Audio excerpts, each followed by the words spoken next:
Hey guys, today I am back with a highly requested video. This is going to be kind of like a shop with me online video. I've got my laptop right here.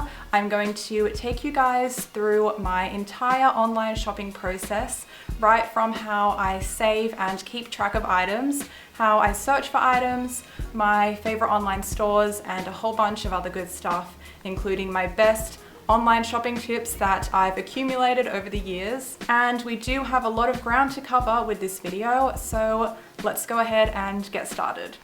First, I'll show you guys how I keep track of things I want to buy online. As you guys can see here, one way that I have kept track of items is just by bookmarking them on my internet browser's bookmark system. It's pretty basic. It does get quite messy though, and I do tend to kind of forget that they're even there, so I might bookmark something and then just sort of never really check it again, or it might go on sale and I won't know about it. Basically, what I've started to use now though is an online shopping tool that is designed for saving items and giving you sale notifications. This is really useful because what I will often do is bookmark items and then go back and check on them every week to see if they go on sale, but I don't have to really do that anymore because I will just save it to Shop Tagger here. I actually wanted to design an app like this myself, but clearly I was too slow. Taking this dress, for example, it already is on sale, but there are a lot of sizes left, which makes me think that it's going to get reduced again. So basically, if you want to save an item, you just click the bookmarklet, or you can get the button. This pops up. I select the color, it's blue, there's only one color. Size, I will go size 8. Notify when, any price change. Add to list, I will add to my clothing list which I just created, and then I save it, and then you're done.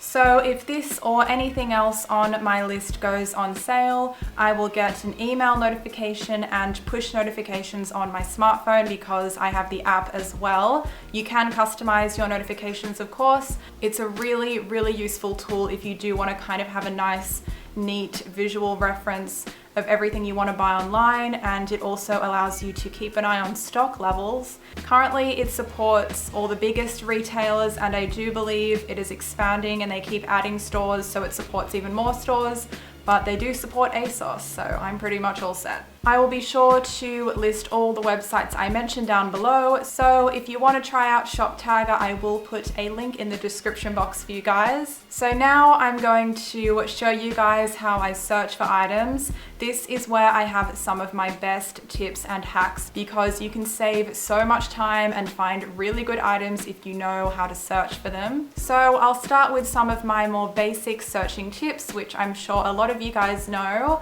But for example, I will search mini backpack on ASOS. So when I search it like this, the refine buy options are a little bit more limited. So instead I will go women, and then I will go bags and purses. So now you can see I have a lot more options to refine my search. So I will click bags, backpacks, and then color, I will go black just to keep it broad. Price range, I'll just drag it to I don't know, 100. I will go non-leather. Now there's only 81 styles, and that's gonna save a ton of time. One of my biggest tips is definitely search terms and knowing which search terms to use. Sometimes websites don't list items with the correct descriptive words.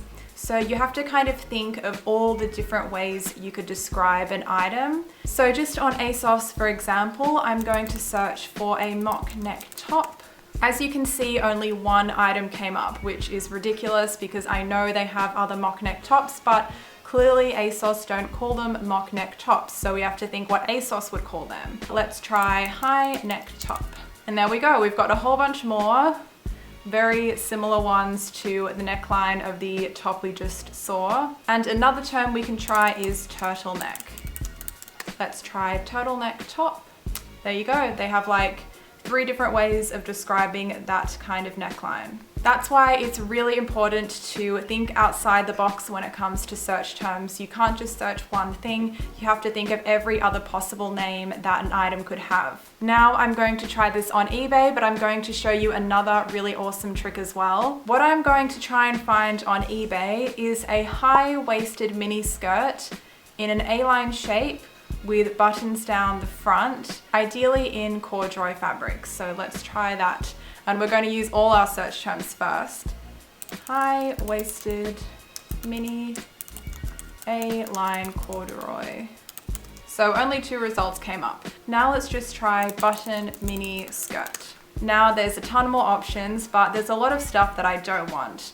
I don't want it to be denim, and I don't want it to be plaid or floral. So to eliminate all those things, we're gonna go minus floral, minus denim, what else? Minus plaid, minus tartan, because tartan and plaid kind of go hand in hand.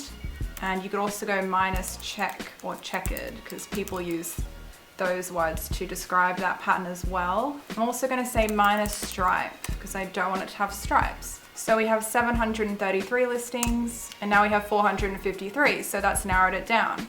When you use a minus search term, it means that anything that has that word in the description or the name of the item will be excluded from your search results.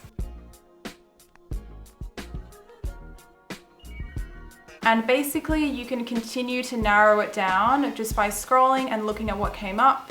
So let's see, that's like aqua blue. I don't want it to be blue, so that's easy. Let's go minus aqua, minus blue. You can also choose color, but I don't tend to click these because sometimes people label things incorrectly or they forget to select a color at all. Sometimes selecting your country, like what I did where I selected Australia only, this is really useful if you need the item to arrive quickly. And I wanted to show you guys that you can use this exact same searching method on Etsy as well. So I'm going to try and search for an oversized denim jacket. Oversized denim jacket. A whole bunch are gonna come up. I actually don't want mine to be blue, so I can go minus blue. A ton of the blue ones are gone, but some of them are still left. And this is such a good example of how you have to keep in mind how the seller is choosing to describe their item. Searching for vintage clothing is honestly so hard for this reason, because sometimes you have people who aren't even selling something thinking that it's like really valuable vintage. They're just trying to get rid of it, so they will describe it terribly. And for example, I actually bought this mini kilt skirt on Etsy once, and I just kept searching all these random search terms. I remember typing in like wrap skirt, like wrap mini skirt, and that's how it came up. Like I would describe it as a kilt or a pleated skirt or something like that, but they literally called it like wrap skirt, and I found this amazing skirt. So sometimes you have to get really creative. Now I'm going to tell you guys some of my favorite online stores, starting out with ones I shop from frequently. I'll be sharing most of this just as voiceover because a bunch of the footage I had of me talking about these stores mysteriously disappeared. My favorite store for buying clothing, shoes, and accessories is definitely ASOS, as I'm sure many of you guys already know. It stocks such a wide variety of brands, has quick shipping, free returns, and the prices are very reasonable. Totally not sponsored, I just genuinely love shopping from ASOS. eBay is where I get a variety of bits and pieces, especially accessories or props for my lookbooks. I also buy makeup, hair accessories, electronic items, and just a whole ton of other random things from here. Similar to ASOS, The Iconic is another favorite for buying clothing because it stocks a variety of brands, has quick shipping and free returns. As far as I know, The Iconic currently only ships within Australia and to New Zealand. Etsy is next on my list because it is one of my favorite places for purchasing vintage. I don't shop on here as much as I used to, but it's still a great place for finding really unique vintage pieces and also cute handmade products. Now I will show you guys stores that I either shop from very rarely, or they are stores that I just like to browse for inspiration or just because I like the style. Mix Mix has been one of my favorite stores for a while now. They have lots of high-waisted mini skirts, cropped and oversized pieces, cute dresses. It's very much my style, but as it is a Korean brand, a lot of the clothing is too petite for me as I'm so tall. I'm still hoping to place an order on here soon though. Same thing goes for Style Nanda. I think I own maybe 1 or 2 items from here, but I mostly browse. Compared to Mix Mix, I feel like the majority of their designs have a slightly more mature or chic vibe, but they do have their share of cute and youthful pieces as well. Joyrich is one of my favorite brands, so I do like to browse here frequently to stay up to date. It's an LA-based streetwear brand, and I'm a big fan of their sweatshirts, sweatpants, and outerwear. They also do a lot of cool collaborations with other brands. Since their international shipping is so expensive though, I pretty much just go on here to plan what I'm going to purchase from their physical stores overseas the next time I get to visit. Wild Style is one of my favorite physical stores. They stock a lot of underground and designer streetwear labels.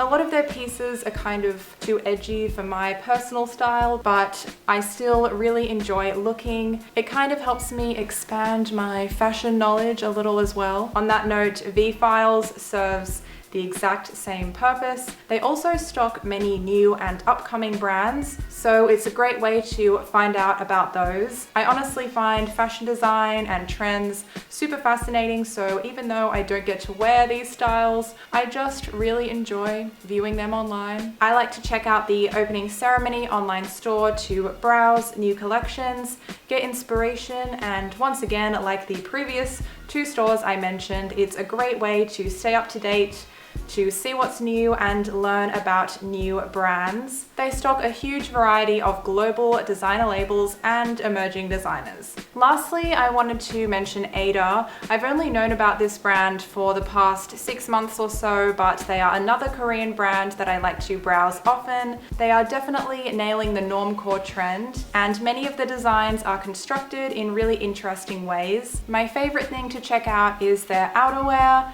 because they do a lot of really cool, super oversized jackets. So those are a few of my favorite online stores. A lot of you guys ask me where I get my clothing, and I still get the majority of my clothing from these stores I mentioned first, like ASOS, and I also like to go thrifting as often as possible.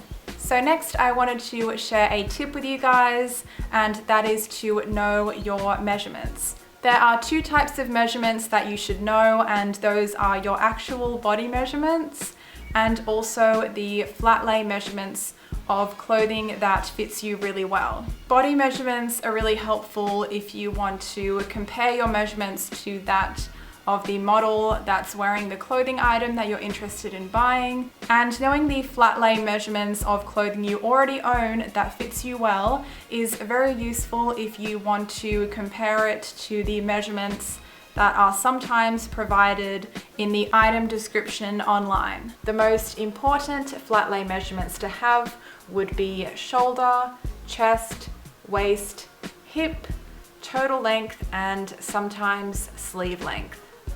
This makes it much easier to choose a size. If you are buying something that you can't exchange or return, you're going to want to be as sure as possible that it's going to fit. So that about concludes my guide to online shopping. I really hope that you guys found this video helpful and picked up some new tips and tricks. Be sure to leave me a like on this video if you want me to do more kinds of videos like this, sharing my tips and hacks and stuff like that. And I will see you guys next time.